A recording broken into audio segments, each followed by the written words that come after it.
दोस्तों पीएम मोदी की अपनी पार्टी में कितनी चलती है, आरएसएस का कितना दबाव है, उसको लेकर अलग अलग तरह की थ्योरी सबके पास रहती हैं, अलग अलग तरह की बातें सबके पास रहती हैं। लेकिन मैं तो अब तक ये मानती थी कि इस सरकार में जो सर्वे सर्वा है वो मोदी ही है। मोदी ने अगर एक बात बोल दी तो उसको हर कोई, कम से कम उनके मंत्रिमंडल में बैठे लोग तो बहुत ही सीरियसली लेते हैं। लेकिन क्या दिन आ गए दोस्तों कि मोदी जी देश के अलग अलग हिस्सों में घूम घूम कर प्रचार कर रहे हैं एक बात का, और उनके मंत्रीगण उनकी बात सुनने को तैयार नहीं है।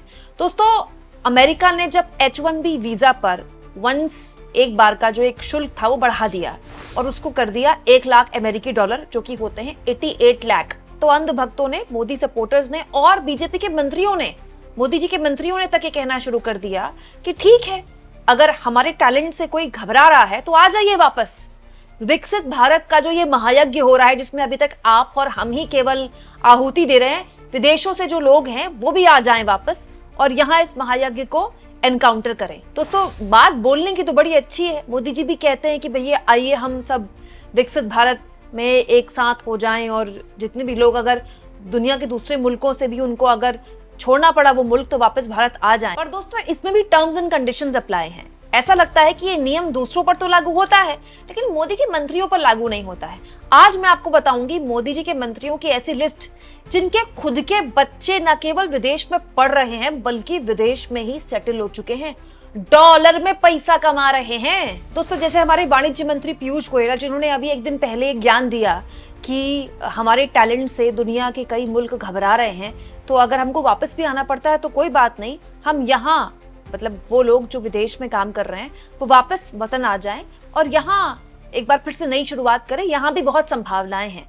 तो दोस्तों पीयूष गोयल ने बात तो ये बोल दी लेकिन उनके खुद के बेटे तो विदेश में हैं। दोस्तों ये हैं ध्रुव गोयल जो कि पीयूष गोयल के बेटे हैं। ये देखिए ये अपना पता बता रहे हैं, हार्वर्ड के पढ़े हुए हैं ये और फिलहाल ये न्यूयॉर्क सिटी में है, अमेरिका की न्यूयॉर्क सिटी में। ये जिस कंपनी के सीईओ हैं यहाँ उनका नाम भी लिखा हुआ है, 4 लायन कैपिटल। और दोस्तों जो बेटे हैं पीयूष गोयल के वो हार्वर्ड में पढ़े हुए हैं और बकायदा बीए एमबीए भी उन्होंने हार्वर्ड से किया है और अमेरिका के न्यूयॉर्क सिटी में काम कर रहे हैं, बकायदा सीईओ है वहां की कंपनी में। तो पॉइंट ये दोस्तों कि सबसे पहले तो पीयूष गोयल को इस देश के मिडिल क्लास, इस देश के जो लोग 50 से 60 लाख रुपए का लोन लेकर बेचारे स्टूडेंट्स अमेरिका में जाते हैं अपना सपना पूरा करने के लिए, उनको ज्ञान देने से पहले अपने बेटे को बोलना चाहिए कि बेटा एक काम करो, ये जो विकसित भारत का महायज्ञ चल रहा है इसमें सबसे पहले घर से शुरुआत करते हैं। पीयूष गोयल को अपने बेटे को वापस बुलाना चाहिए। दोस्तों पीयूष गोयल की जो बिटियां हैं वो भी विदेश में ही पड़ी हुई हैं। दोस्तों पीयूष गोयल को जब 2019 में एक बार फिर से कैबिनेट मंत्री बनाया गया था तो उन्होंने खुद ये वीडियोस शेयर की थी, खुद ये फोटोज शेयर की थी, माफ कीजिएगा, कि एक तरफ उनका स्वेरिंग चल रहा था, मतलब वो शपथ ग्रहण ले रहे थे, दूसरा उनकी बेटी राधिका गोयल, उन्होंने एक बहुत बड़ी उपलब्धि हासिल की थी, उनको हार्वर्ड से ग्रेजुएशन की डिग्री मिल गई, ग्रेजुएशन पूरा हुआ था। तो पीयूष गोयल के जो बेटा और बेटी हैं दोनों हार्वर्ड के पढ़े हुए हैं। लेकिन दोस्तों हमारे देश के मिडिल क्लास के बच्चों से कहा जा रहा है कि आप विदेश में क्यों पढ़ते हैं, यहीं पढ़िए। तो दोस्तों हमारे देश में तो आईआईटीएन्स हैं, आईएम्स हैं, वो भी बहुत शानदार हैं, वही सब यहीं के आईआईटीएन पढ़ के विदेश जाते हैं। तो अपने बच्चों को तो जो नेतागण है, मोदी जी के मंत्री हार्वर्ड में पढ़ने के लिए भेज रहे हैं, बेटे वहां जाकर नौकरी कर रहे हैं और दूसरों से कह रहे हैं वापस आ जाइए। और अगर आपको लगता है दोस्तों कि पीयूष गोयल इकलौते ऐसे मंत्री हैं तो ऐसा नहीं है। मैं आपको एस जयशंकर के बेटे की भी फोटो दिखाती हूँ। दोस्तों ये है ध्रुव जयशंकर और ध्रुव जयशंकर एस जयशंकर के सुपुत्र हैं। ध्रुव जयशंकर भी लिंक्डइन की अपनी प्रोफाइल के अकॉर्डिंग वॉशिंगटन का पता बताते हैं, वॉशिंगटन में रहते हैं, डिस्ट्रिक्ट ऑफ कोलंबिया, और ये ऑब्जर्वर रिसर्च फाउंडेशन अमेरिका में बड़े पद पर हैं। मैं आपको बता दूं दोस्तों ये वही ऑब्जर्वर रिसर्च फाउंडेशन है जिसको लेकर कुछ दिन पहले खबर आई थी कि ये अंबानी का थिंक टैंक है और आरोप लगे थे कि ये जो थिंक टैंक है इसकी वजह से ही भारत और अमेरिका के रिश्ते इस तरह से खराब हुए। वो सब बातें हम पहले कर चुके हैं, उसको मैं रिपीट नहीं करूंगी। तो ध्रुव जयशंकर उसी अंबानी के थिंक टैंक में काम करते हैं, ये उन्होंने खुद लिखा है और पढ़े भी बाहर के ही हैं। ये देखिए अपने कॉलेज का नाम भी लिखा है उन्होंने, मतलब रहते भी यूएस में हैं, राइट, पढ़े भी बाहर हैं।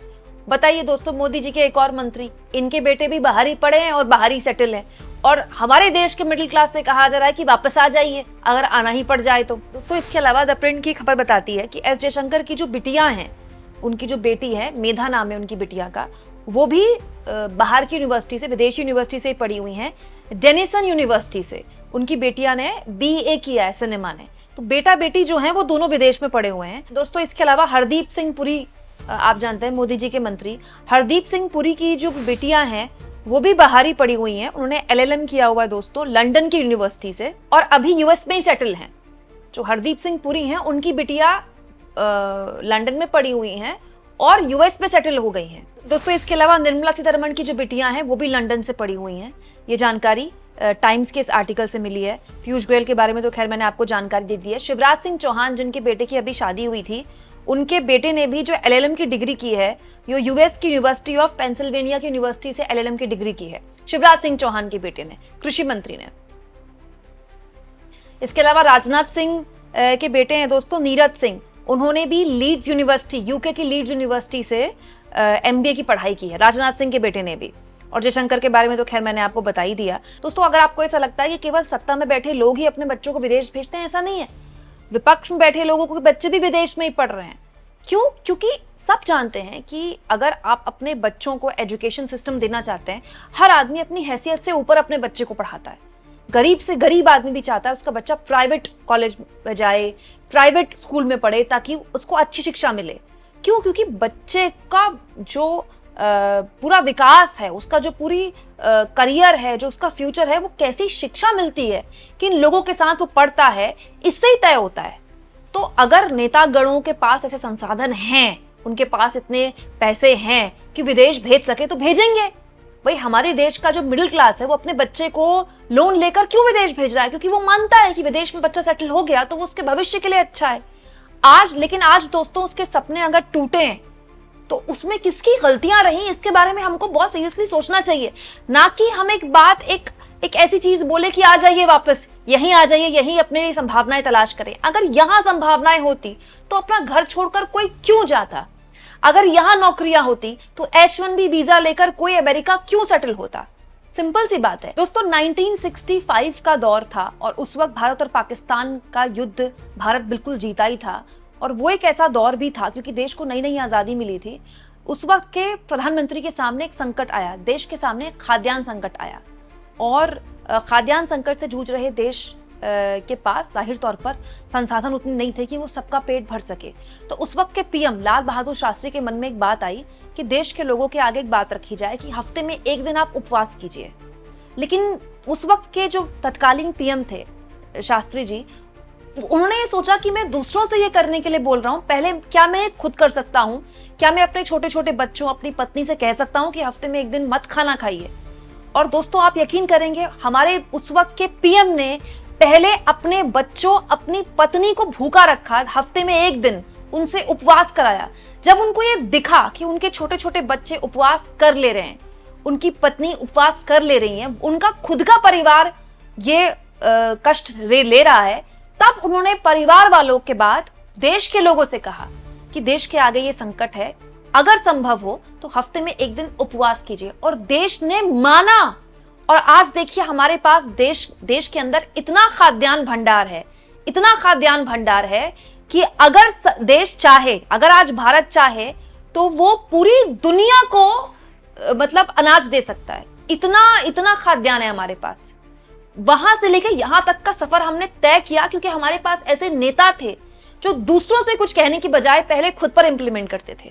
आज मोदी जी दूसरों से चाहते हैं कि वो अपने बच्चों से कहें कि विदेश में क्यों पढ़ना है, वापस यहाँ आ जाओ, विदेश में क्यों नौकरी करनी है, वापस यहाँ आ जाओ। उनके मंत्री ये बात कह रहे हैं, जबकि उनके खुद के मंत्री के बेटे विदेश में पढ़ रहे हैं, विदेश में नौकरियां कर रहे हैं।